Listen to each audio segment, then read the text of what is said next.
கர்த்தர் நல்லவர். அவருடைய கிருபை பெரிதாக இருந்ததினாலே இதுவரையிலும் அவர் நம்மை நடத்தினார். நானும் நீங்களும் பாக்கியவான்கள், பாக்கியவதிகள். எப்பொழுதும் இதை நான் சொல்லுவேன். அதை நீங்கள் எத்தனை பேர் அங்கீகரித்து ஆமேன் என்று சொல்லுகிறீர்களோ அது உங்களுக்கு பலிக்கும். ஆமேன். ஏனென்றால் நானும் நீங்களும் யாக்கோபின் வார்த்தைகளை பெற்ற இஸ்ரவேல் சந்ததி. ஆமேன். அந்த வல்லமை, அதாவது யாக்கோபு அல்லது ஆபிரகாம் ஆசீர்வாதங்கள், விசேஷமாக யாக்கோபை எடுத்துக்கொண்டீர்கள் என்றால் பயங்கரமான ஆசீர்வாதங்களை உடையவனாய் இருந்தும், அதாவது அவனுக்கு ஆடுகள், மாடுகள், வீடுகள், சொல்லுங்க, ஒட்டகங்கள், வேலைக்காரர்கள், வேலைக்காரிகள், மனைவிகள், பிள்ளைகள், எல்லா கல்லும் இருந்தது இல்லை?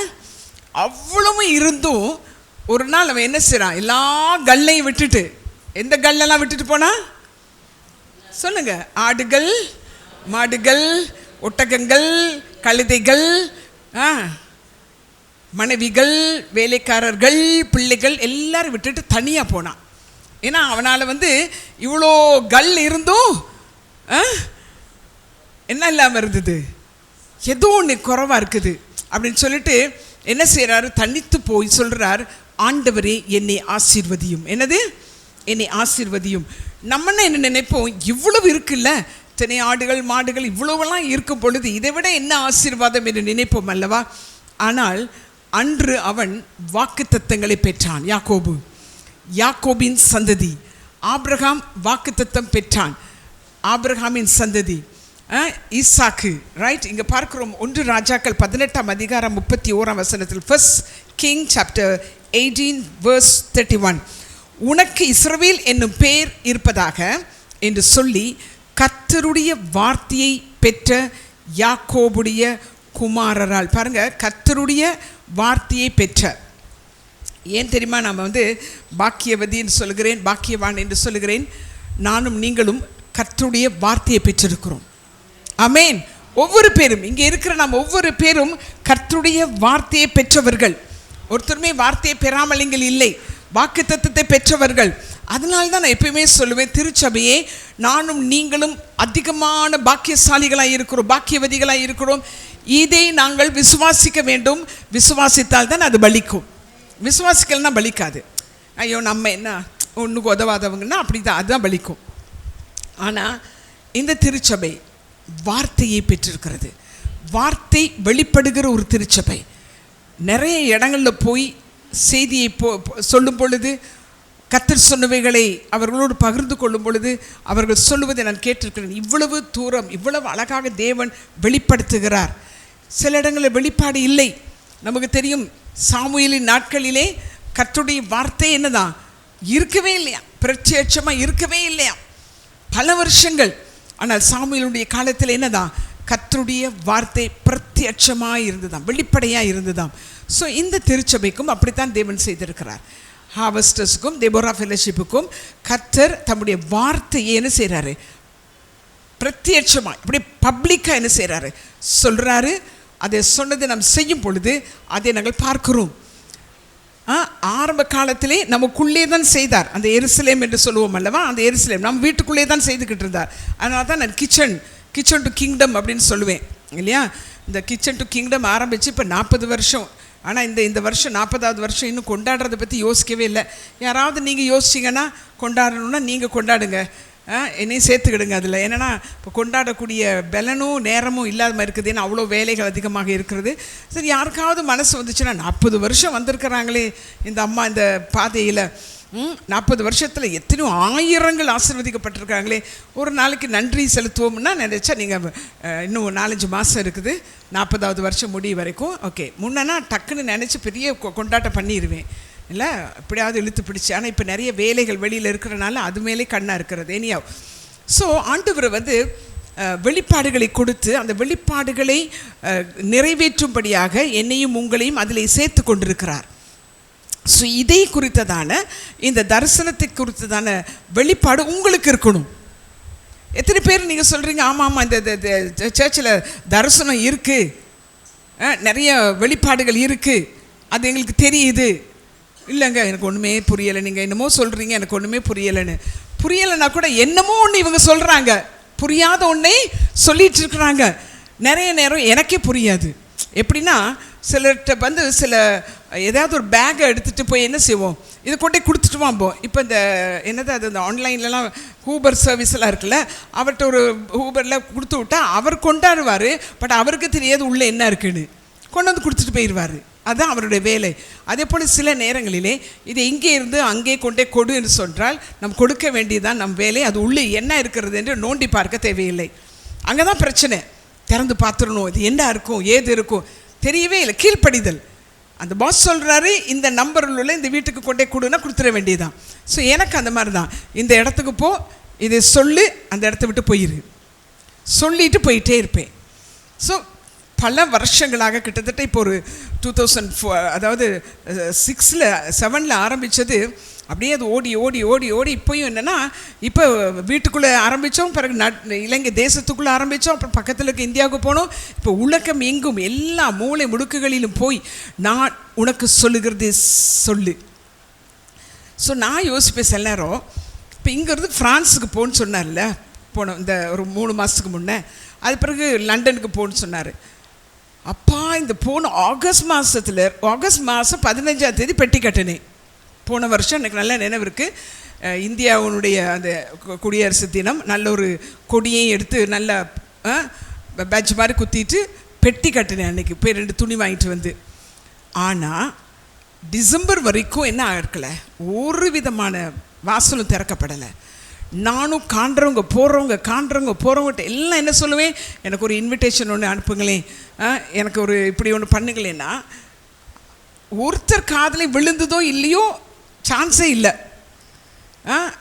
கடைசியாக என்ன சொன்னேன்னா, ஆண்டவர் ஆளை விடுங்கப்பா, என்ன லண்டனில் ஆளா இல்லை, ஃப்ரான்ஸில் என்ன ஆளா இல்லை, இந்தியாவில் என்ன ஆளா இல்லை, பேசாமல் என்னை விட்டுருங்க.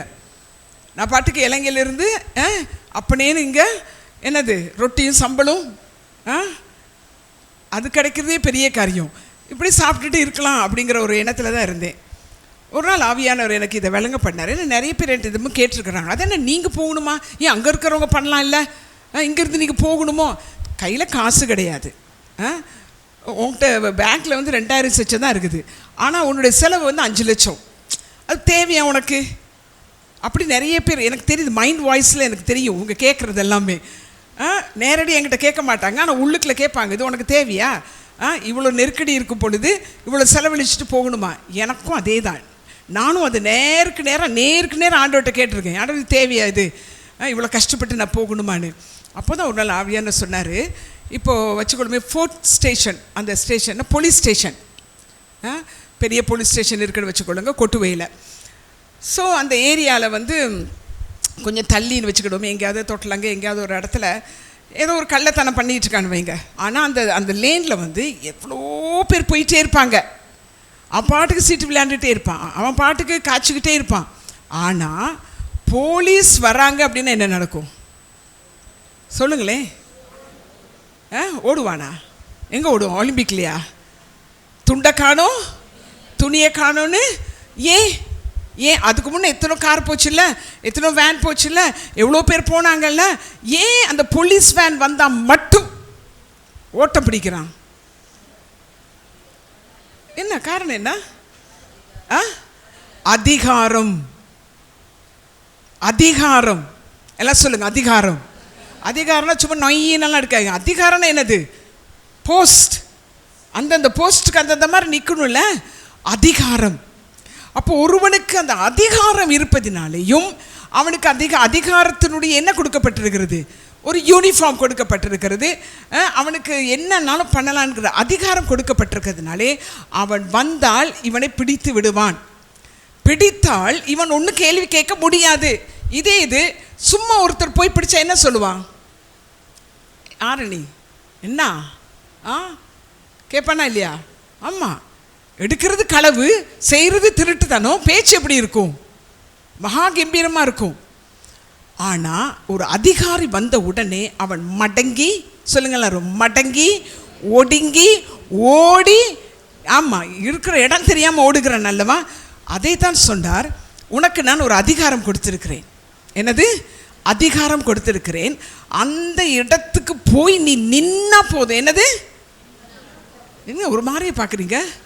நீ ஒன்றும் பண்ணாத, நீ பிரசங்கமும் பண்ணாத, நீ ஒன்றும் பண்ணாத. நீ அந்த ஊரில் போய் அந்த இடத்துல நீ நின்னா போதும், நான் பண்ணுற வேலையை பண்ணிடுவேன். என்னன்னா நீ நின்னால என்ன நடக்கும்? எதிரி ஓடுவான். ஹல்லேலூயா. நிற்கணும். You have to stand still. அதனால தான் நான் எப்பயும் சொல்லுவேன், ஒரு ஆராதனை என்றால் அந்த இடத்துல நின்றுருங்க. உங்கள் அதிகாரம் ஒரு நாளும் மிஸ் பண்ணாதீங்க. ஒன்றையுமே மிஸ் பண்ணாதீங்க. Don't miss at all. ஏன்னா மிஸ் பண்ணிட்டோம்னா அதுக்கு அடுத்தது இழந்துருவோம், ஒரு கேப் உண்டாக்கிறோம். ஸோ எப்பயுமே நினச்சிக்கொள்ளுங்க, தேவன் எனக்கு இப்போ ஒரு அதிகாரம் கொடுத்துருக்கிறார். சபையில் இருக்கிற ஒவ்வொரு பேருக்கும் ஒரு அதிகாரம் இருக்கிறது இல்லையா? என்ன அதிகாரம் இயேசு கிறிஸ்து சொன்னார்? கடைசியாக அவர் பரம ஏறும்போது என்ன சொன்னார்? உலகமெங்கும் போய் சகல சிருஷ்டிக்கும் சுவிசேஷத்தை சொல்லுங்கள். நான் உங்களுக்கு என்ன கொடுத்துருக்கிறேன்? அதிகாரம். என்ன அதிகாரம்? பேயை விரட்டுறதுக்கு, சத்துருவை விரட்டுறதுக்கு உங்களுக்கு அதிகாரம் கொடுத்துருக்கிறேன். அப்போது இந்த அதிகாரத்தை எத்தனை பேர் கையில் எடுத்திருக்கீங்க? இந்த அதிகாரத்தை எத்தனை பேர் அவர் இயேசு சொல்லிட்டாரு, நான் சொல்லலை. இயேசு கிறிஸ்துனுடைய பாருங்க, இந்த ஒரு அதிகாரத்தையே நம்ம எடுக்கலைன்னா மற்ற அதிகாரமெல்லாம் என்னத்துக்கு? அதுதாங்க ஃபஸ்ட்டு அதிகாரம். என்னது? சுவிசேஷம் சொல்லுவது. அப்போ சுவிசேஷம் சொல்லுவதற்கான அதிகாரத்தை இயேசு கொடுத்து விட்டார். அந்த அபிஷேகத்தை கொடுத்திருக்கிறார். அப்போ எத்தனை பேர் அந்த அதிகாரத்தை யூஸ் பண்ணுறோம்? அதை யூஸ் பண்ணாமல் என்ன சொல்லிட்டு இருப்போம் தெரியா? ஆண்டவர் என்னை அங்கே கொண்டு போய் செல்லும், இப்படி செய்யும், அப்படி செய்யும், என்னை இப்படி உபயோகப்படுத்தும், அப்படி உபயோகப்படுத்தும், மோசையை போல யோசுவா போலன்னு அவங்களுடைய கதையே தெரியாது. யோசுவாம்போ அல்லது யோசேப்புமோ அங்கே அடிபட்டது 17 வருஷம் தெரியாது இல்லை? நிறைய பேர் என்கிட்ட கூட நான் போகிற இடங்களாம் சொல்லுவாங்க, ஐயோ நாங்கள் எப்பயும் சொல்லுவோம் உங்களை மாதிரி. நான் சொன்னேன், ஐயோ என்ன மாதிரி கேட்டுறாங்க, பின்னாடி ஒரு பெரிய கதையே இருக்குது. பின்னாடி இருக்கிற கதையெல்லாம் ஆட்களுக்கு தேவைப்படாது, முன்னுக்கு இருக்கிறது மட்டும். என்னமோ நீங்கள் ஸ்டேஜில் நிற்கிறீங்க, ஸ்டேஜில் நிற்கிறதுக்கு முன்னே படுற பாடு தெரியும்ல. கோழி சிக்கன் 65 வர்றதுக்குள்ளே அது படுற பாடு தெரியும்ல. ஸோ அதனால் எல்லாருக்கும் ஒரு மறைந்த ஒரு கதை இருக்கத்தான் செய்கிறது. ஆனால் அதிகாரம் உண்டு. ஸோ இந்த அதிகாரத்தை முதலாவது யூஸ் பண்ணுங்க. ஏனென்றால் ஒரு தாளந்தும், ஒருவனுக்கு 2 தாளந்தும், இன்னொருவனுக்கு 5 தாளந்தும் கொடுக்கப்பட்டது. கணக்கு கேட்டார். என்ன கேட்டார்? என்ன கேட்டார்? கொஞ்சம் சத்தமாக தான் பேசுங்களேன். ஆமாம், கணக்கு கேட்பார். கணக்கு கேட்கும்போது ஒன்றும் பண்ண முடியாது. நான் நேற்று யூத் மீட்டிங்கு வரும்போது எனக்கு கொஞ்சம் அந்த ஏன்னா ஐயோ ஆண்டவரே நான் என்னத்தை பேசிடணும், கவனமாக பேசணும். 4:30 ஒரு ஊழியக்கார் அப்போ தான் இறங்குறாங்க, பெட்டியும் படுக்கையுமா. பாவம், அவங்க 1 மணிக்கு இறங்க வேண்டியவங்க சேர்றாங்க. திடீர்னு நம்ம ராய் தெரியும்ல, அவர் உடனே நான் கூட்டிகிட்டு வரேன்னு கூட்டிகிட்டு வந்துட்டார். பட் அவங்க ரொம்ப அருமையாக, எத்தனை பேர் நேற்று ஆசீர்வதிக்கப்பட்டீங்க? யூத்ஸ் கையை நல்லா உயர்த்துக்குது. அறகுறைய பயங்கரம் இல்லை? நம்ம எங்கே இருக்கிறோம், எப்படி இருக்கிறோம்? தானியேலின் புத்தகத்தை ரொம்ப அழகாக விளக்க பண்ணினார். ஸோ அந்த அந்த அந்த இதை கேட்கும்போது எனக்கே ஆச்சரியமாக இருந்தது. பேச வேண்டியது என்னடா, நானும் நீங்களும் எந்த இடத்துல இருக்கிறோம், காலம் எப்பொழுது எப்படி இருக்கிறோம்? இன்னும் அங்கே என்னமோ 2000 வருஷம் நினச்சிட்ருக்குறோம். அவரோட வருகைக்கு முன்பதாக ஒரு கடைசி மணி அடிக்கிற இடத்துல நிற்கிறோம். அப்போ எவ்வளோ விழிப்பாக இருக்க வேண்டும். சரி, நான் 10 வருஷம் வேஸ்ட் பண்ணிட்டேன், 2 வருஷம் வேஸ்ட் பண்ணிட்டேன், ஆனால் இந்த வருஷத்திலாகிலும் ஒரு ஆத்மாவுக்காகிலும் நான் சுவிசேஷம் சொல்ல வேண்டுமே. அல்லது ஒரு ட்ரக்ஸையாவது கொடுத்துட்டு ஓடிட வேண்டிய. நானும் முன்னே ட்ரக்ஸை எப்படி கொடுப்பேன், ஆட்டோவில் ஏறிட்டு கடைசியில் இறங்குற நேரம் கொடுத்துட்டு ஓடிடுவேன். ஏன்னா அவ்வளோ தைரியசாலி. நிறைய பேருக்கு அந்த மாதிரி தான், அந்த கடைசி நேரத்தில். ஆனால் யாராவது அவங்க பேச ஆரம்பித்தாங்கன்னா பேசிகிட்டே இருப்பேன். அப்போ தைரியம் வந்துடும். அவங்க யாரும் பேசாத ஒரு ஆளாக இருந்தால் ட்ரக்ஸை டக்குன்னு கொடுத்துட்டு காசை கொடுத்துட்டு ட்ரக்ஸை கொடுத்துட்டு இறங்கிட வேண்டியது தான். ஏன்னா நிறைய பேர் அதை வாசித்து ரசிக்கப்பட்டிருக்கிறாங்க தெரியுமா? இந்த ட்ரக்ஸ் கொடுக்கறதுனால நல்லது செய்கிறோம். இதை நீங்கள் நம்மளே சிலர் பிசாசை நம்மளே சாக்கு போக்கு சொல்ல வைப்பான். அதெல்லாம் ரோட்லலாம் போய் சொல்ல முடியாது, பக்கத்து வீட்டிலலாம் சொல்ல முடியாது. இல்லை, நாங்கள் சாட்சியாக இருந்தாலே பக்கத்து வீட்டில் கேட்பாங்க. நம்முடைய சாட்சி ரொம்ப முக்கியம். நம்ம எப்படி பேசுகிறோம், எப்படி நடந்து கொள்கிறோம், அதுதான் நம்ம வெளிச்சமாக இருக்க விடும். அதனால் அன்பான திருச்சபையே, முதல் அதிகாரம், அதாவது தேவன் கொடுத்துருக்கிற முதலாவது ரைட்ஸ் அண்ட் அத்தாரிட்டி, அதை யூஸ் பண்ணணும். பண்ணாமல் விடவே வேணாம். அந்தந்த காலத்தில் பண்ணிடணும். நான் என்ன சொல்ல வரேன்னா, எனக்கு கூட பண்ண முடியாது தான். எத்தனை பாஸ்டர்ஸ்க்கு நான் வந்து கால் பண்ணியிருப்பேன், எத்தனை பாஸ்டர்ஸ்ட்டு இங்கே உள்ளவங்கள்ட்ட சொல்லி, ஒரு ஃப்ரான்ஸில் யாராவது ஒரு ஊழியக்காரர், எத்தனை ஊழியக்காரர், ஒரே ஒரு ஊழியக்காரங்க தாங்கப்பா சொல்லுங்கப்பா தாங்கப்பானா வீசாவும் எடுத்தாச்சு. இப்போ டிக்கெட் போடணும், கிடைக்கவே இல்லை. ஆனால் ஆண்டவர்கிட்ட சொன்னேன், ஐயோ ஆண்டவரே முடியாது. ஆண்டவர் சொன்னார், ஃப்ரான்ஸில் அது என்னது அந்த டவர், அந்த டவர், அந்த பேர் கூட வர மாட்டேங்குது எனக்கு, அந்த டவர்கிட்ட நின்று நான் உனக்கு சொல்கிறத நீ சொல்லணும், அவ்வளோதான். பெரிய ரொம்ப கஷ்டப்பட்டு கடைசியில் பாஸ்டர் மணி ஒரு ஃபேமிலியை தான் கொடுத்தாங்க, ஊழியக்காரர் கிடையாது அவங்க, அருமையான ஒரு குடும்பம், என்னை நல்லா கவனித்து பார்த்துக்கிட்டாங்க. அவங்களுடைய ஒரு மகள், அவளுக்கு வேணால் ஒரு 25 years தான் இருக்கும், அவளுடைய ஃப்ரெண்டு, இந்த 2-3 பேரும் சேர்ந்து நாங்கள் அந்த இடத்துல போய் தேவன் என்ன சொன்னாரோ, அதாவது போன வருஷத்துலேருந்து இந்த வருஷம் வரையும் தேவன் கொடுத்த ஒரே வேலை தான். ஒரு வேலைன்னா என்னது, ஒரே ஒரு வேலை. என்ன வேலை? துன்மார்க்கனை கவிழ்க்க வேண்டும். என்ன வேலை? எத்தனை பேருக்கு தெரியும் இதுதான் தரிசனம்? இந்த சபைக்கு என்ன தரிசனம்? துன்மார்க்கனை கவிழ்க்கணும். இப்படியே கவிழ்த்துக்கிட்டே இருங்க, நாங்கள் எங்கே போகிறது? போகிற இடத்துக்கு நாங்கள் போவோம். அவர் சொல்லுகிறார் என்றால் துன்மார்க்கன் கவிழ்க்கப்பட வேண்டும். ஏன் என்றால், இந்த துன்மார்க்கனை தகுந்த நேரத்தில் கவிழ்க்கவில்லை என்றால் அவன் எல்லாரையும் கவிழ்த்து போடுவான். ஏன் அவனை டிஃபெண்ட் பண்ணி ஏன் முதலாவது கவிழ்க்கணும்னா, இல்லைன்னா மகா பயங்கரமான கொடூரமான காரியங்களை ஜனங்களுக்கு செய்து விடுவான். ஏன்னா ஜனங்களுக்கு தெரியாது, பிள்ளைகளுக்கு தெரியாது. அப்போ அந்த ஃப்ரான்ஸில் போய் ஃப்ரான்ஸில் என்னன்னே தெரியாது. ஏன்னா நானும் இந்த பெருசாக கூகுள் இன்டர்நெட்டுக்குள்ளால் நுழையிறது கிடையாது. ஸோ கேட்டு ஆண்டவரே இந்த ஃப்ரான்ஸில் என்ன? அப்போது இந்த ஃப்ரான்ஸ்ன்னு சொல்லும் பொழுது ஆரம்ப காலத்திலிருந்து இவங்களோட வேலை என்னென்னா, ஏதாகிலும் தேவனுக்கு விரோதமான காரியங்கள், சிலைகள் செய்கிறது, அது எல்லாம் அந்த ஃப்ரான்ஸில் இருக்க, அந்த க்ரீக், அந்த சைடெல்லாம் இருக்குல்ல, இவங்க வேலையே. நீங்கள் 2000 வருஷத்துக்கு முன்னே பார்த்தீங்கன்னா ஒரு கட்டிடங்கள், அவங்களுடைய கட்டிட கலை, நல்ல கலைஞர்கள் இருந்தார்கள். ஆனால் தேவனுக்கு பிரியமில்லாத காரியங்கள், பிரியமில்லாத செயல்களை தான் அவர்கள் செய்வார்கள். இந்த மாதிரி தேவனை கோபப்படுத்துவார்கள், அதுதான் அவங்க வேலை. அப்போ தான் ஆண்டவர் சொன்னார், நீ போயிட்டு அப்படி அவர்கள் தேவனுக்கு பிரியமில்லாத காரியங்களை, தேவனை கோபப்படுத்துகிற காரியங்களை செய்யாதபடிக்கு அந்த துன்மார்க்கனை கவிழ்த்து போடு, அவ்வளோதான். இது ஒன்று பெரிய, இதுக்கு ஒரு மேடை, இதுக்கு ஒரு ஆடை, இதுக்கு ஒரு பாடல், இதுக்கு ஒரு பெரிய பெரிய போஸ்டர் எதுவுமே கிடையாது. பேசாமல் ஒரு ட்ரெஸ்ஸை மாட்டியாச்சுது, கையில் வாட்டர் பாட்டில் எடுத்தாச்சுது, அப்படியே ட்ரெயினில் போய் நடந்து, ஏன்னா அது உள்ளுக்குள்ளெல்லாம் காரெலாம் ரொம்ப போக முடியாது, நடை தான், பயங்கர நடை. மேலே அந்த ட்ரெயினுக்கு மேலே ஏறுறதும் கீழே ஏறுறதும் அந்த பிள்ளைகள்லாம் கேட்பாங்க, ஐயோ ஓகே, ஏன்னா அவங்க வாலிப பிள்ளைகள் இல்லையா. ஸோ நிறைய படி ஏறும்போது என்கிட்ட கேட்பாங்க, அவங்களுக்கு படி ஏற முடியுமான்னு கேட்பாங்க. நான் உள்ளே என்ன நினச்சிட்டு போய் தெரியுமா, உன்னை விட நான் படி ஏறுவேன்னு.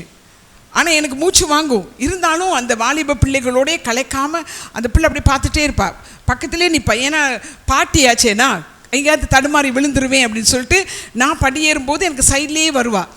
யோசிச்சு பாருங்களேன், ஆண்டவர் ஒரு பெரிய ஊழியக்காரர், பேர் போன ஊழியக்காரர் எழுப்பவில்லை, ஒரு சாதாரண ஒரு வேலை பார்க்குற, கர்த்தருக்கு பயப்படுகிற ஒரு வாலிப பிள்ளை.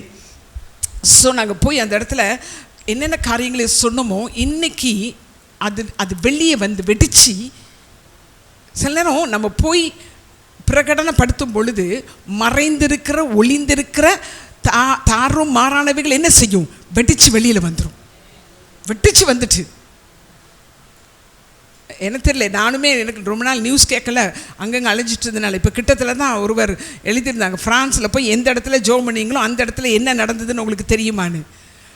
ஸோ நமக்கு தேவன் கொடுத்திருக்கிற வேலையை நாம் கீழ்ப்படிந்து செய்யும் பொழுது பலவான் நிர்மூலமாகிறான், துன்மார்க்கன் அறுபட்டு போகிறான், துன்மார்க்கன் பலனற்று போகிறான். பாருங்க, அதே மாதிரி தான் டிசம்பர் 3 நல்ல நினைவு இருக்குது, லண்டனில் ஸ்பீக்கர்ஸ் கார்னர், அங்கே நின்று ஆண்டவர் சொல்கிறாரு துன்மார்க்கனை கவிழ்த்து போடு. அதுக்குமே நல்ல வேலை ஒரு பாஸ்டர், அப்புறம் என் தங்கச்சி இன்னொரு சிஸ்டரோட போயிட்டு அங்கே ஜெபிச்சுட்டு வந்தோம்.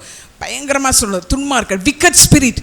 உங்களுக்கு இந்த விக்கட் ஸ்பிரிட் யாருன்னு உங்களுக்கு சொல்லியிருக்கிறேன் ஏற்கனவே. நீங்கள் பார்த்தீங்கன்னா எல்லாமே எங்களோட ரெக்கார்டிங் இருக்குது, வாட்ஸ்அப்பில் இருக்குது, இதில் இருக்கா, யூடியூப்பில் ஆமாம், நீங்கள் பார்க்கலாம். ஏன்னா நீங்களாம் பார்க்காட்ட கூட பரவாயில்ல, ஏன்னா நீங்கள் பார்க்க தேவையில்லை, ஏன்னா உங்களுக்கு தான் எல்லாம் தெரியுமே. ஆனால் எத்தனோ பேர் பார்த்து என்ன சொல்லுவாங்க, அது எங்களுக்கு வெளிச்சமாக இருக்கிறது. பார்க்கணும், ஏன்னா தரிசனத்தோடு இணைஞ்சு போகணும். சும்மா தனித்தனியாக அங்கங்கே போகக்கூடாது. ஒரு தரிசனம் சொல்லிவிட்டால் அந்த தரிசனம் அந்த எறும்புக்கிட்ட போய் கற்றுக்கிடுங்கம்பாங்க. எறும்பு, ராணி எறும்பு இருக்குல்ல, அது பத்திரப்படுத்துவாங்களே, ஏன்னா அதானே முட்டை போடும். ஸோ மற்றவங்க எல்லாம் வேலைக்கு போவாங்க, ராணி எறும்பு என்ன செய்யுமா? அப்படி தானே எறும்பு கதை சொல்லுங்களேன் தம்பிமார். அது என்ன செய்யும்? வீட்டில் உட்காந்து அவன் கொடுக்கலாம் சாப்பிட்டா ஹாப்பியாக இருக்குமா? இங்கே ராணி தான் ஊரெல்லாம் சுற்றிட்டுருக்கு. மற்ற எறும்பெல்லாம் ஹாப்பியாக உட்காந்துருக்குறாங்க. இல்லை, நீங்கள் ஹாப்பியாக உட்கார்ந்துருக்க முடியாது. நீங்கள் எழும்ப வேண்டும். ஒவ்வொரு பேரும் ஒரு காரியத்தை சொல்லி ஆண்டவர் சொல்லுகிறார், இந்த காரியத்துக்காக நான் போகிறேன் என்றால் நீங்கள் திறப்பில் நிற்க வேண்டும். ஏன்னா உங்களிடத்துல கணக்கு கேட்பார். ஏன்னா உங்களுக்கு நான் சொல்லிட்டேன், உங்கள் காதில் கேட்டுருச்சு. அதற்குரிய பிரதிபலன் உண்டு, அதற்குரிய நன்மை உண்டு, ரிவார்டு உண்டு. சும்மா கிடையாது. நாம் எப்படி அந்த தரிசனத்தோடு இணைந்து போகிறோமோ அதற்குரிய ரிவார்ட் கண்டிப்பாக உண்டு. அதை கர்த்தர் கொடுக்காமல் இருக்க மாட்டார். ஸோ இந்த 2 இடம், விசேஷமாக லண்டன் அண்ட் ஃப்ரான்ஸ், இந்த 2 இடத்துலையும் பகிரங்கமாக எதையுமே பேசலாம். விசேஷமாக லண்டனில் இப்போது என்ன நடக்குதுன்னா, பயங்கரமாக சுவிசேஷம் சொல்லப்படுகிறது. பயங்கரமாக கர்த்தருக்காக ஒரு கூட்டம் எழும்பிட்டாங்க. பிரான்ஸில் பயங்கரமாக கர்த்தருக்காக ஒரு கூட்டம் எழும்பி இருக்கிறாங்க. கர்த்தரை மகிமைப்படுத்துகிறார்கள். ஆனால் நம்ம வேலை என்னன்னா, அங்கே போய் துன்மார்க்கனை கவிழ்க்கிறது நம்முடைய வேலை. எந்தெந்த இடங்களிலே துன்மார்க்க நாள் அந்த அதிகாரம் கொடுத்துருக்காரு, இல்லாட்டி போக முடியாது. எல்லாரும் கேட்பாங்க, தனியாவா வந்தீங்க, கூட யாருமே வரலையான்னு நிறைய பேர் கேட்பாங்க. ஏனென்றால் இது தனியாக போய் செய்ய முடியாது. என்ன பெரிய பலவான் பார்த்தீங்க தானே, எப்படிப்பட்ட அசுத்தாவின்னு சோதோம் கொமோராவின் நாட்களில் எழும்பினது. இன்னைக்கு நானும் நீங்களும் தெரியலை, பேசாமல் இருக்கிறோம். ஆனால் எங்களுடைய அடுத்த ஜெனரேஷன், அடுத்த பிள்ளைகள், அதான் சண்டே ஸ்கூல் ரொம்ப ரொம்ப முக்கியம். சண்டே ஸ்கூல் ஒவ்வொரு அம்மாமார்ட்ட சொல்கிறேன், ஒவ்வொரு சண்டே ஸ்கூல் டீச்சர்ஸ்ட்டு சொல்கிறேன், நீங்கள் எதை செய்யாவிட்டாலும் உங்களுடைய சண்டே ஸ்கூல் பிள்ளைகளுக்காக நீங்கள் அதிகம் ஜெபிக்க வேண்டும். ஏனென்றால் அவர்கள் தான் இதை எதிர்நோக்க போகிறார்கள், நாங்கள் அல்ல. அந்த சிறு பிள்ளைகள் தான் எதிர்நோக்க போகிறார்கள். எப்படி எதிர்நோக்குவார்கள்? ஏனென்றால் அவர்களை இப்பொழுது அரசாங்கம் ஹோல்ட் பண்ணி வச்சிருக்கு, அல்லது இந்த உலகம் ஹோல்ட் பண்ணி வச்சிருக்குது. அப்போ நானும் நீங்களும் அவர்களுக்காக திறப்பிலே நிற்கவில்லை என்றால் எங்கள் கண்கள் காண பிள்ளைகளை அவனை என்ன செய்வான்? அள்ளி கொண்டு போய் விடுவான். விடக்கூடாது, திறப்பிலே நிற்கணும். எத்தனை பேர் நம்ம சண்டே ஸ்கூல் பிள்ளைகளுக்காக தொடர்ந்து ஜெபிக்கிறோம்? பேரை சொல்லி சொல்லி ஜெபிக்கணும், சின்ன பிள்ளைகளுக்காக ஜெபிக்கணும். ஏன்னா நாங்கள் வீட்டில் சொல்லிக் கொடுக்குறது ஒன்று, ஸ்கூலில் அவர்களுக்கு சொல்லிக் கொடுக்குறது. அதான் இன்றைக்கி உலகமே கொந்தளிச்சு நிற்குது. என்னென்னா, கொஞ்ச நாள் ஆணும் பெண்ணும் திருமணம் பண்ணுறாங்கங்கிறது வந்தது. அப்புறம் ஆணும் திருமணம் பண்ணுறாங்கன்னு வந்துச்சு. சரி, பெண்ணும் இது இப்போ என்னன்னே தெரியலையா, அவங்களுக்கே தெரியலையா? பயங்கரம். அது எங்கே சொல்லிக் கொடுக்குறாங்க? ஸ்கூல்லே சொல்லிக் கொடுக்குறாங்க. நீ எப்படினாலும் வாழலாம், நீ எப்படினாலும் இருக்கலாம், ஃப்ரீடம். இந்த ஃப்ரீடம்ங்கிற கேரக்டரை கொண்டு வந்தது யார் தெரியுமா? பிரான்ஸில் உள்ளவங்க தான் ஒரு பெரிய சிலையை செய்து அமெரிக்காவுக்கு அனுப்புனாங்க. அங்கே என்ன என்ன அந்த ஸ்டாச்சு பேர், ஒரு ஸ்டாச்சு ஒன்று டார்ச்சோட லிபர்ட்டி. அந்த ஸ்டாச்சுவை எத்தனை ஆயிரங்களுக்கு முன்பதாக பிரான்ஸ் கொடுத்தது அமெரிக்காவுக்கு. என்னது அது? உள்ளால வர்றவங்களுக்குலாம் என்னது? Liberty, freedom. அமெரிக்கா தான் என்ன செஞ்சது? ஃப்ரீடம். எல்லாத்துக்கும் ஃப்ரீடம் கொடுத்தது. இன்றைக்கி என்ன ஆகிருக்குது? ஃப்ரீடம் கொடுத்ததுனாலே தலையை உடைச்சிட்டு இருக்கிறாங்க தலைவர்கள் எல்லாம். ஸோ ஃப்ரீடம் இருக்கணும், ஆனால் ஒரு ஒழுங்கு இருக்கிறது. வேதத்தில் ஒரு ஒழுக்கம் இருக்கிறது. அதாவது உங்களை எதிலிருந்து ஃப்ரீ ஆக்கினார்னா பாவத்திலிருந்து விடுவித்தார். அவ்வளோதான். பாவத்துக்கு நீங்கள் இல்லை, இப்போ ஃப்ரீடம். ஆனால் கிறிஸ்துவுக்கு நீங்கள் அடிமையாக இருக்கிறோம். இயேசுவுக்கு, அவருடைய லாவுக்கு நாங்கள் அவருடைய அன்பான சட்டங்களுக்கு அடிமையாக இருக்கிறோம். அதிலிருந்து ஃப்ரீடம் கிடையாது. அதனால் கொஞ்சம் தான் உள்ளே வருது. நான் இப்போ ஆரம்பத்திலேருந்து இப்போ தான் எனக்கே அது தெரியும். கலர் என்னமோ எல்ஜிபிடி, ஏபிடி, கிபிடி, என்ன கியூபிடியோ தெரியாது, என்னோன்னு சொல்லிகிட்டே கிடக்குறாங்க. இல்லை, அவ்வளோ பயங்கரமாக இருக்கிறது. அப்போ உங்களுடைய பிள்ளைகளை நீங்கள் கவனிக்க வேண்டும். அந்த பிள்ளையுடைய மாற்றம் வரும் பொழுது, ஒரு ஆண் பெண்ணாக உடை தரிக்கும் பொழுது, பெண் ஆணாக உடை தரிக்கும் பொழுது அனுமதிக்கவே வேண்டாம். நீங்கள் கொஞ்சம் அனுமதித்தீர்கள் என்றால் இன்று பிசாசு கட்டவிழ்க்கப்பட்டிருக்கிறபடியினாலே ஓடிடுவாங்க அதுக்குள்ள. ஒரு ஆணுக்கு அந்த காலத்தில் வந்து கம்மல் போட்டிருந்தாங்க தான், எல்லாம் வயசு போனவங்களும் கம்மல் போட்டிருந்தாங்க தான், முடியெல்லாம் வளர்த்துருந்தாங்க தான். அது ஒரு பீரியட் ஆஃப் டைம் அந்த காலங்கள் இருந்தது தான். ஆனால் ஒரு ஆண் பிள்ளைக்கு நீங்கள் இந்த கம்மல் போட்டு விட்றீங்கன்னு ரொம்ப கவனமாக இருங்க. அதுதான் ஆரம்பம். அதுக்கு ஆஃப் பெண்ணாக தெரியும் அதுக்கு. ஏன்னா இங்கே ஒரு கம்மல் போட்டு இருக்கும். அதனால தான் நாங்கள் சர்ச்சில் யாருக்குமே இந்த கம்மல் போட வேணான்னு சொல்லுவேன். ஏன்னா ஒரு கம்மல் போடுவாங்க, அப்புறம் கொஞ்ச நாள் கழித்து அவங்க லிப்ஸ்டிக். உங்களுக்கு திரும்ப எத்தனையோ பாய்ஸ் லிப்ஸ்டிக் உள்ளே வச்சுருப்பாங்களாம், ஏன்னா அவங்களுக்கு விருப்பமா லிப்ஸ்டிக்லாம் போடணுன்ட்டு. ஸோ இவ்வளோ பயங்கரமான உலகம். இந்த பயங்கரமான உலகத்தில் காக்கப்பட வேண்டும் என்றால் பெற்றோர் நானும் நீங்களும் தான். ஏன்னா பயங்கரம் போன பிறகு அழுது பிரயோஜனம் இல்லை. ஏன்னா அந்த அந்த பிள்ளைகள் நான் ரொம்ப ரொம்ப ஜெபிக்கிறது. ஏனென்றால் நிறைய பார்த்திங்கன்னா கார்ட்டூன்லலாம் அதான் வருது. நம்ம ஒன்றுமே பண்ண முடியாது, பிள்ளைகள் கார்ட்டூன் பார்த்து தான் ஆகணும், ஏதோ ஒரு கேம்ஸ் விளையாண்டு தான் ஆகணும். ஆனால் அதில் வர்ற எல்லாமே என்னது?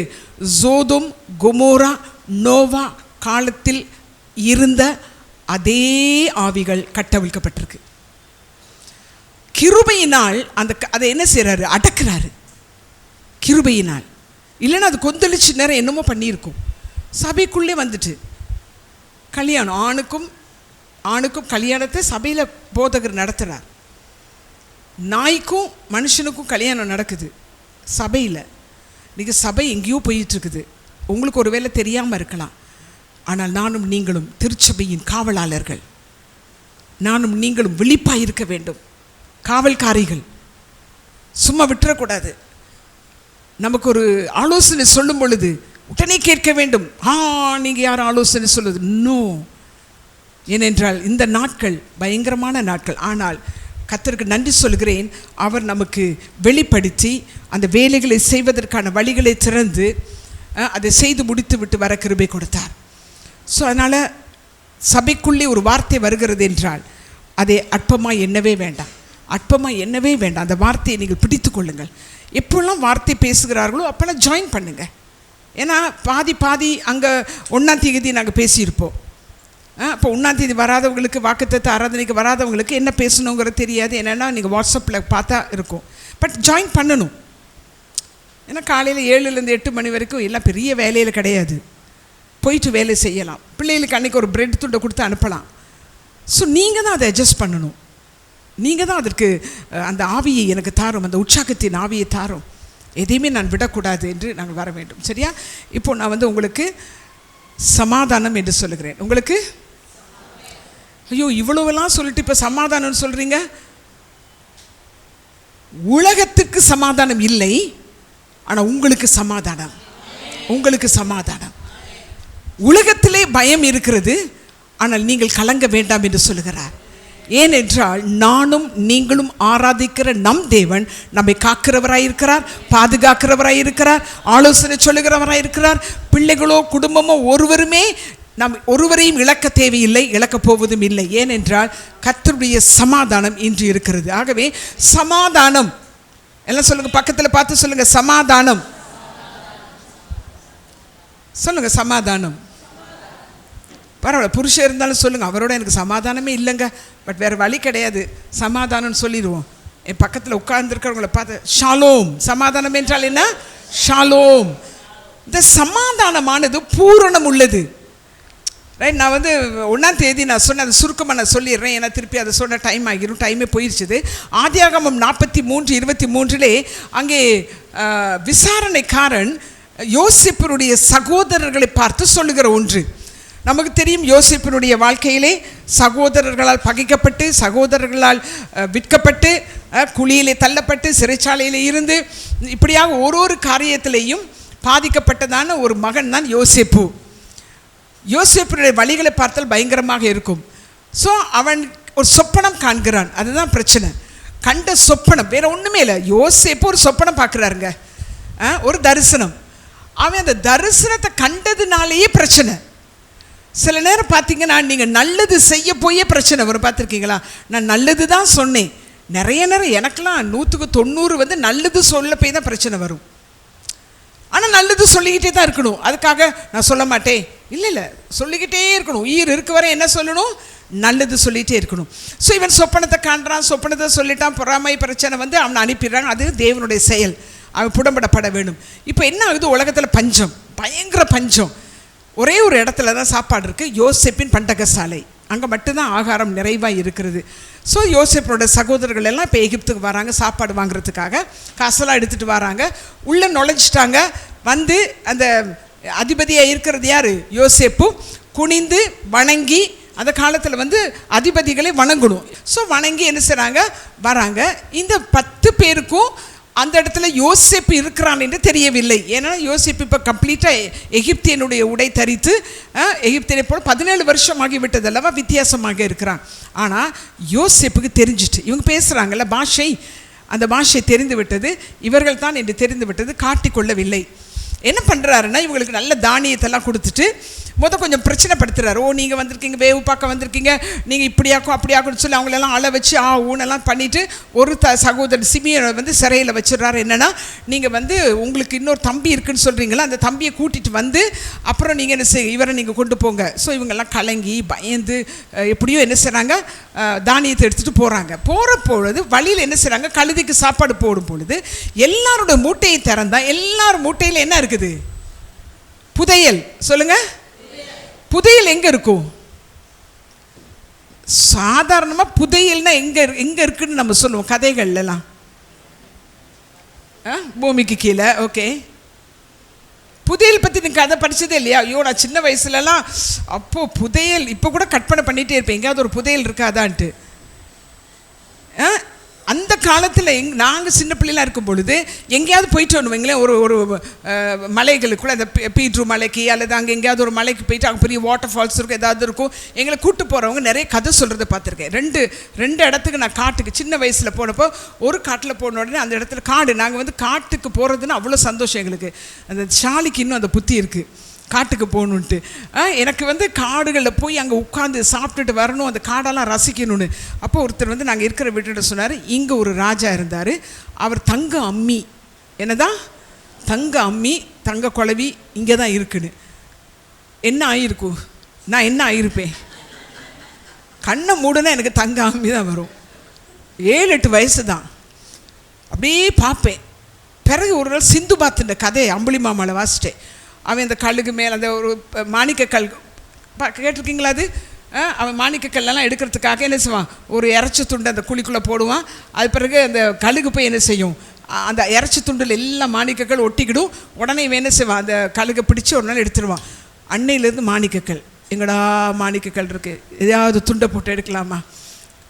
பிறகு இன்னொரு வெளிமடன் ஒரு இடத்துக்கு போகணும். அங்கே ஒருத்தர் எங்களை கூட்டு போய் சொல்கிறார், இங்கே ஒரு குகை இருக்குது, அந்த குகையில் வந்து இப்படி இருக்குது, அந்த தங்கத்தட்டு இருக்குது, இது இருக்குன்னாரு. அங்கேயும் நாங்கள் ஏன்னு பார்த்துட்டு ஒன்றுமே இல்லை.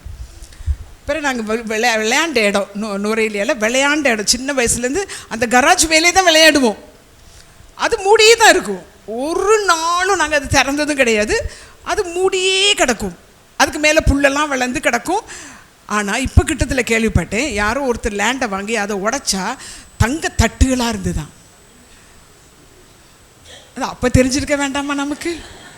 அவர் நீங்கள் நுரையிலே போகும்போது அந்த அந்த அந்த நுரையிலே டொப்பாஸ் தாண்டி கீழே இறங்குனீங்கன்னா பெரிய ஒரு பங்களோ கட்டியிருக்கிறாங்க. அந்த தங்கத்தட்டை வச்சு தான் கட்டினாங்களாம். அவ்வளோ இருந்துச்சு அதுக்குள்ளே சாமான். ஏன்னா அந்த காலத்தில் பேங்க்கெல்லாம் கிடையாது இல்லையா, எங்கேயாவது புதைச்சி வச்சுருவாங்க மண் சட்டிகள் எல்லாம். அதுக்கு தான் பேர் என்னது, புதையல். எல்லாம் சொல்லுங்க, புதையல். இப்போ யாருடைய சாக்குகளிலே புதையல் இருந்ததா? யோசேப்பினுடைய சகோதரர்கள் அத்தனை. ஏன்னா அவர் அப்படி தான் சொல்கிறாரு, பணம்னு சொல்லலை. அந்த 43 வாசிங்க. அதற்கு அவன், உங்களுக்கு சமாதானம், பயப்பட வேண்டாம், உங்கள் தேவனும் உங்கள் தகப்பனுடைய தேவனுமாய் இருக்கிறவர் உங்கள் சாக்குகளில் அதை உங்களுக்கு புதையலாக கட்டளை. சொல்லுங்க, இப்படி சொல்லுங்க, எனக்கு சமாதானம், நான் பயப்பட மாட்டேன், என் தேவனும் என் தகப்பனுடைய தேவனுமானவர் என் சாக்குகளில். ஹல்லேலூயா, என் சாக்குகளில். சொல்லுங்க, சாக்கு இருக்கா? எத்தனை பேர் சாக்கு வச்சிருக்கீங்க? எத்தனை பேர் பேங்க் புக் வச்சிருக்கீங்க? எத்தனை பேர் வீட்டில்? என் சாக்குகளில் புதையலாக கட்டளையிட்டார். ஹல்லேலூயா, புதையலாக கட்டளையிடுகிற சீசன் தேவன் அந்த நாட்களில் என்னையும் உங்களை வைத்திருக்கிறார். ஆனால் உலகத்தில் பஞ்சம். உலகத்தில் என்னது? பஞ்சம். நீங்கள் அப்புறம் அடுத்த வசனத்தை பார்த்தீங்கன்னா 41:56 நாட்டில் பஞ்சம். 42:1 அதுக்கு முன்னே பார்த்தீங்கன்னா வீட்டில் கலகம். ஏன்னா அங்கே அண்ணன் தம்பிக்குள்ளெல்லாம் பிரச்சனையாக இருக்குது. 42:27 சாக்கில் பணம். எல்லாம் சொல்லுங்கள், நாட்டில் பஞ்சம், வீட்டில் கலகம், சாக்கில் பணம். எல்லாம் முடிஞ்சது. இப்போ பஞ்சம். அது மட்டும் இல்லை, 43:16 வாசிங்களே. இதை நான் சொல்கிறேன், பஞ்ச காலத்தில். என்ன காலம்? எல்லாம் சொல்லுங்களேன். ஏம்மா முடிக்க போகிறேன். பஞ்சம், அதாவது ஏதோ ஒரு குறை இருக்கா இல்லையா? நமக்கு இவ்வளோ வருமானம் வந்தாலும் போதாது போல் இருக்கா இல்லையா? ஒரு வறுமை, ஒரு குறை, ஒரு பஞ்சம் எங்கேயோ நம்மளை சுற்றிக்கிட்டு இருக்கு. ஆனால் அந்த பஞ்ச காலத்தில் என்ன நடக்கும் என்று கர்த்தருடைய வார்த்தை தான் பதில். வார்த்தையை கேட்கிற ஜனம் பாக்கியம் உள்ளது. வார்த்தையை நீங்கள் விசுவாசிப்பீர்கள் என்றால் அது பலிக்கும். சரி, 16 என்ன சொல்லுகிறது? பென்யமீனெல்லாம் வந்துட்டு அதில் கடைசி பாருங்களேன். அவங்களுக்கு என்ன சொல்கிறாருன்னா, இந்த மனிதரை வீட்டுக்கு அழைத்து போய் சாப்பாட்டுக்கு வேண்டியவர்களை அடித்து ஆயத்தம் பண்ணு. என்னதான் இப்போ இவங்களுக்கு ஏற்கனவே சாக்கில் புதையல், இப்போ 2வது தடவை வர்றாங்க. எப்படி வர்றாங்க?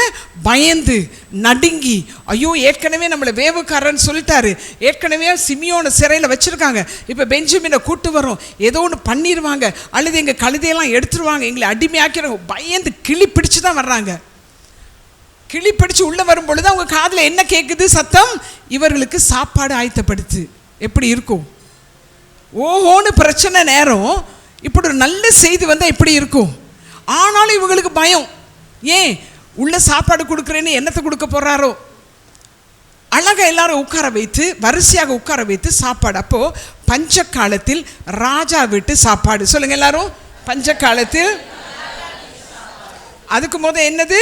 நாட்டில் பஞ்சம், வீட்டில் கலகம், சாக்கில் பணம், ராஜா வீட்டில் சாப்பாடு. இதை விட என்னங்க வேணும்? இனி ஒரு பிரசங்கம் வேணுமா? வந்தமா பாடுனமா போனமான்னு இருக்க வேண்டாம். ஹல்லேலூயா. இதை எப்படி செய்வார் என்று எனக்கு தெரியாது. ஆனால் கர்த்தர் செய்ய போகிறார். கர்த்தர் செய்ய போகிறார். நீங்கள் விசுவாசித்தால் தேவனுடைய மகிமையை காண்பீர்கள். அதனால தான் சொல்றாரு, உங்களுக்கு சமாதானம். என்னது? உங்களுக்கு ஏன் சமாதானம்னா ராஜா வீட்டு சாப்பாடு. ஹல்லேலூயா. ராஜா வீட்டு சாப்பாடு. அது மட்டும் இல்லை, இன்னொன்று பார்த்தீங்கன்னா, அது நீங்கள் வீட்டில் மாசிங்க பார்த்தா உங்களுக்கு தெரியும். அந்த 41, 42, 43 நீங்கள் உண்மையில் அந்த யோசேப்பினுடைய சரித்திரத்தை வாசிங்கன்னா வெளியில் வரவே முடியாது. அவ்வளோ அருமையான ஒரு சரித்திரம், அவ்வளோ அருமையான ஒரு வாழ்க்கை சரிதை. வாசிக்கணும், டைம் எடுக்கணும். பாருங்கள், அதுக்கு பிறகு இவர் இப்போ பென்யமீன் வந்துட்டார்ல, இப்போ தன்னை வெளிப்படுத்துகிறாரு. அது பயங்கர சீன். நீங்கள் உட்காந்து இந்த யோசேப்பினுடைய ஸ்டோரியெல்லாம் இந்த கார்ட்டூன்லாம் இருக்கும் பாருங்களேன். அந்த இடம் வந்துட்டுதுன்னா இப்படி அழுவாராம். அவர் ஓடி போய் அழுவாராம், அப்புறம் முகத்தை தொடச்சிட்டு வராராம், ஓடி போய் ஏன்னா காட்டுறதுக்கு தன்னை வெளிப்படுத்தவில்லையாம். ஆனால் பெஞ்சமினை கண்டோன்னு என்ன ஆயிடுச்சுது? ஒன்றுமே பண்ண முடியலை. ஓன்னு அழுது பெஞ்சமினை கட்டி பிடிச்சு, நான் தான் யோசேப்புன்னு தன்னை வெளிப்படுத்துகிறார். இவங்களுக்கு என்ன ஆயிடுச்சு? மீண்டும் பயம். ஏன்? தொலைஞ்சுது. நம்ம தானே அடிச்சு விற்றோம், இப்போ நம்மளை பலிக்கு பலி வாங்கிடுவார். பயம். அப்போ இவர் என்ன சொல்றார் என்றால், நீங்கள் பயப்பட வேண்டாம். சொல்லுங்க, பக்கத்தில் பார்த்து சொல்ல வேணாம். நீ தான் என்னை தள்ளி விட்ட, ஆனாலும் பயப்படாத. நீ தான் எனக்கு விரோதமாக எழும்பின, ஆனாலும் பயப்படாத. நீ தான், ஆனாலும் பயப்படாதே, உனக்கு சமாதானம். ஹல்லேலூயா. ஏனென்றால் அந்த இடத்திலே தரிசனம் நிறைவேறுகிறது, சொப்பனம் நிறைவேறுகிறது. ஹல்லேலூயா. ஆகவே இந்த திருச்சபைக்காக கண்ட சொப்பனங்கள், கண்ட தரிசனங்கள் பல ஆண்டுகள் புடமிடப்பட்டோம். ஆனால் இப்பொழுது தேவன் அதை நிறைவேற்ற போகிறார். ஹல்லேலூயா. யாரை கொண்டாகிலும் அதை செய்ய போகிறார். ஆகவே அதை நம்புவோம், அதை விசுவாசிப்போம். அதுக்கு பிறகு நீங்கள் பார்த்தீங்கன்னா என்ன நடக்குதுன்னா, இப்போ இவருக்கு ரொம்ப சந்தோஷம். யார்? யோசேப்புக்கு என்னென்னா எல்லாரையும் பார்த்தாச்சு. உடனே அவர் என்ன செய்கிறாருன்னா, 10 கழுதைகளில் என்னதான் சாப்பாடு. ஐயோ, ஏற்கனவே ஒரு மூட்டை கொண்டு போகிறதே பெரிய காரியம், ஏன்னா அவ்வளவு பஞ்சம். ஆனால் இவர் தன் தகப்பனுக்காக சாப்பாடுகளை அனுப்புகிறார். சாப்பாடு அனுப்பும் பொழுது நீங்கள் பார்த்தீங்கன்னா அது நல்ல இதாக இருக்கும். அந்த 45 பார்த்தீங்கன்னா என்ன சொல்கிறாருன்னா, 17 சொல்கிறாரு, பார்வோன் யோசேப்பை நோக்கி, நீ உன் சகோதரருடைய சொல்ல வேண்டியது என்னவென்றால், உங்கள் கழுதைகள் மேல் பொதி ஏற்றி கொண்டு, எல்லாம் சொல்ல, பொதி ஏற்றி பொதினா இவ்வளவு நாளும் நாங்க பொதி சுமந்தோம்ல, அந்த பொதி கிடையாது. இவ்வளவு நாள் என்ன பொதி சுமந்தோம்? பாரப்பொதி. என்ன பொதி? ஆமா, குடும்ப பாரம், அந்த பாரம், கடன் பாரம், இந்த பாரம். கழுத மாதிரி சொல்லுவல, நான் ஒரு ஆள் தான் கழுத மாதிரி வீட்டில் எல்லாத்தையும் செய்யணும். எத்தனை பேர் கழுதையா இருந்தீங்க? கழுதையா இருந்தீங்கன்னா நன்றி சொல்லுங்க. ஏன்னா இப்பொழுது பொதி, என்ன பொதி சுமக்க போகிறோம்? துணி மூட்டை, அழுக்கு துணி கிடையாது. அதெல்லாம் முடிச்சு சொல்லுங்க, அதெல்லாம் முடிஞ்சு போச்சு. அழுக்கு மூட்டை சுமந்தது முடிந்தது. இப்பொழுது என்னெல்லாம் பொதி சுமக்கிறான்னு பாருங்களேன். அதில் போட்டிருக்கோம், பொதி ஏற்றிக்கொண்டு புறப்பட்டு கானான் தேசத்துக்கு போய் உங்கள் தகப்பனையும் உங்கள் குடும்பத்தாரையும் கூட்டிக் கொண்டு என்னிடத்தில் வாருங்கள், நான் உங்களுக்கு எகிப்து தேசத்தின் நன்மையை தருவேன். ஹல்லேலூயா. எகிப்து தேசத்தின் நன்மை வரப்போகிறது. தேசத்தின் கொழுமையை சாப்பிடுவீர்கள். ஹல்லேலூயா. ஸோ நியூஸ் எப்படி வந்தாலும், என்னது, என்ன மீடியாவில் நீங்கள் 100 செய்தி கேட்டாலும் அந்த செய்தியை விசுவாசித்தால் அது உங்களுக்கு பலிக்கும். சரியா? ஆனால் இந்த செய்தி கேட்டீர்கள் என்றால் இந்த செய்தி பலிக்கும். எதை கேட்கலாம் பார்க்கலான்னு யோசிக்கிறீங்க இது, ஆனால் வராது. இதை பார்க்கறதுக்கு வரவே வராது. எதை பார்க்கறதுக்கு கண்ணு மூக்கு போகும்? அதுதான் டக்கு டக்கு டக்கு டக்குன்னு போட்டு பார்க்க தோணும். ஆனால் இதை நீங்கள் விசுவாசிப்பீர்கள் என்றால் இது பலிக்கும். யாரை கொண்டு செய்ய போறான்னு தெரியாது. 20ஆம் வசனம் சொல்லுகிறது, எகிப்து தேசம் உள்ள நன்மை உங்களுடையதான் இருக்கும். 21ஆம் வசனம் சொல்லுகிறது, வண்டில்களை கொடுத்ததுமன்றி பலிக்கு ஆகாரத்தையும் அவர்கள் ஒவ்வொருவனுக்கும் மாற்று வஸ்திரங்களையும் கொடுத்தான். பென்யமீனுக்கும் 5 வெள்ளிக்காசையும் 5 மாற்று வஸ்திரம் கொடுத்தான். அப்படியே தன் தகப்பனுக்கு 10 கழுதைகளின் மேல் எகிப்தின் உச்சிதமான பதார்த்தங்கள். எல்லாம் சொல்லுங்க, உச்சிதமான இங்கிலீஷில் எப்படி இருக்குது? உச்சிதமான பதார்த்தம் இங்கிலீஷில் எப்படி இருக்கு? உச்சித, த பெஸ்ட். என்னங்க இங்கிலீஷில் யாராவது? இங்கே தான் இருக்குல்ல, என்ன போட்டிருக்கு? With good things. Okay, good திங்ஸ்னு போட்டிருக்கு. நல்ல ஞாபகம் வச்சுக்கொள்ளுங்க. ஒரு காலத்தில் எனக்கு வேலை என்னென்னா, இப்போ சாலிக்கும் எனக்கும் எப்படின்னா, சாலி வந்து எல்லாம் பிராண்டுக்கு போவான். அவன் ஒரு தொப்பி வாங்கினா நான் 10 தொப்பி பேமெண்ட்டில் வாங்கிடுவேன். முன்ன சண்டே ஸ்கூலுக்கெல்லாம் என்ன நான் அப்படி தான் பண்ணுவேன், பேமெண்ட்டுக்கு தான் ஓடுவேன். ஏன்னா சீப். எல்லாம் சொல்லுங்க, சீப். சீப் புத்தி போ ஒன்று சொல்லுங்க, சீப் புத்தி. உங்களுக்கெல்லாம் இல்லையோ சீப் புத்தி? நான் சாப்பிட்டது தான் இப்படி தான் சாப்பிடுவேன். ஆண்டவர் சொல்றாரு, உச்சிதங்களை தருவேன். என்னது? The best. ஆனால் நமக்கு என்ன தெரியுமா, பெஸ்ட்டாக கொடுத்தா கூட அந்த எக்ஸ்பயரி ஆகும் வரையும் வச்சு வச்சு வச்சு வச்சு 4 ஆண்டுக்கு எக்ஸ்பயரி ஆகுதுன்னா இன்னைக்கு மடன்னு சாப்பிடும். என்ன இருக்கிறனால கெட்டு போயிடுது. ஏன் அது கொஞ்சம் நேரத்தோடு சாப்பிடலாம்ல? ஏன்? புத்தி. எல்லாம் சொல்லுங்க, புத்தி. என்ன புத்தி? சீப் புத்தி. அந்த சீப் புத்தியை பார்த்து சீப்போ அப்படின்னு சொல்லுங்க. இல்லை நாங்களும் அப்படி இல்லைங்க, நாங்கள் பெஸ்ட்டு தாங்க. அல்லது அடம் பிடிச்சினாலும் எங்கள் அப்பா கிட்ட பிராண்டு தான் நாங்கள் கேட்போம். தேவன் அதை தரப்போகிறார். அவ்வளோதான். உச்சிதங்களை, 10 கழுதைகள் உச்சிதமான பதார்த்தங்களையும் 10 கோழிகை கழுதைகளின் மேல் தன் தகப்பனுக்கு வழிக்கு தானியமும் அப்பமும் தின்பண்டங்கள். ஆஹா, தின்பண்டம்னு எனக்கு ரொம்ப பிடிக்கும். 2 வாளியில் வச்சுக்கிடுவேன், குட்டி வாளியில்.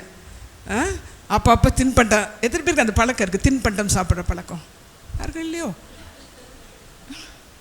ஆமாம், சாப்பிடணும். அது பூஷணை பிடிச்சி வைக்க வரையும் வைக்காம. ஸோ இந்த நாட்களில் தேவன் சொல்லுகிறார், உங்களுக்கு சமாதானம், நீங்கள் பயப்படவும் கலங்கவும் வேண்டாம். ஏனென்றால் பஞ்ச காலத்திலே உங்களை அவர் போஷிக்கும்படியாக தன்னை வெளிப்படுத்துகிறார். ஹல்லேலூயா. எப்படி யோசேப்பு தன்னை தன் சகோதரர்களுக்கு வெளிப்படுத்தினானோ அதை காட்டிலும் அதிகமாக உங்களுக்கும் எனக்கும் தேவன் தன்னை வெளிப்படுத்த போகிறார். ஹல்லேலூயா.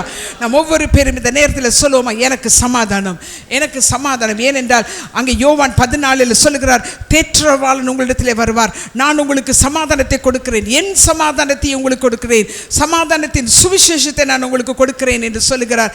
அது மட்டுமல்ல, அவர் சொல்லுகிறார், சமாதானம் நதியை போல கடந்து வரும். அது மட்டுமல்ல, எல்லா புத்திக்கும் மேலான தேவ சமாதானம் உங்கள் இருதயங்களையும் உங்கள் சிந்தைகளையும் ஆள கடவுது.